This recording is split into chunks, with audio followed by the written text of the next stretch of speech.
আমরা content creator হওয়ার আশায় আমরা অনেকেই আছি যে কেরিয়ার বিল্ড আপের যে প্রসেসগুলো ওই পথ থেকে আমরা সরে আসি। এই পথ থেকে সরে আসা যাবে না ভাই। আপনি আগে কেরিয়ার ডেভেলপ করেন। কন্টেন্ট ক্রিয়েটর হিসেবে খুব কম মানুষই সফল হয়েছে। যারা সফল হয়েছে তারা অনেক উপরে চলে গেছে, আর যারা সফল হয়নি মোটামুটি হয়েছে তাদের একেবারে যে তারা খুব ভালো আছে এমন না। সুতরাং আপনাকে আগে কেরিয়ার সেট আপ করতে হবে, তারপরে হচ্ছে আপনার এর সাইড বাই সাইড যেটা করবেন, ক্রিয়েটর হবেন বা আদার্স ব্যবসা বাণিজ্য হোক যেটা হোক এটা আপনি করবেন। কিন্তু আপনি কখনো কেরিয়ারকে বিসর্জন দেওয়া যাবে না। কেরিয়ার হচ্ছে আপনার সবার আগে।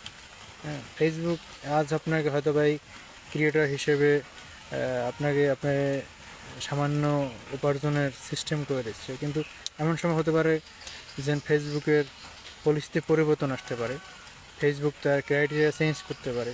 ঠিক আছে, তখন আপনার জন্য এই সমাজে টিকে থাকা অনেক কষ্ট হয়ে যাবে। তখন মানুষ অনেক কিছু বলবে। এমনিতে বোঝেন যে মানুষের টাউন পলিটিক্স হোক আর ভিলেজ পলিটিক্স হোক, মানুষ নানান কথা বলে। সুতরাং আপনাকে মানুষ কথা না বলতে পারে এই জিনিসটা আগে বন্ধ করতে হবে, তারপরে হচ্ছে আপনার এদিকে মনোযোগ দিতে হবে। ধন্যবাদ।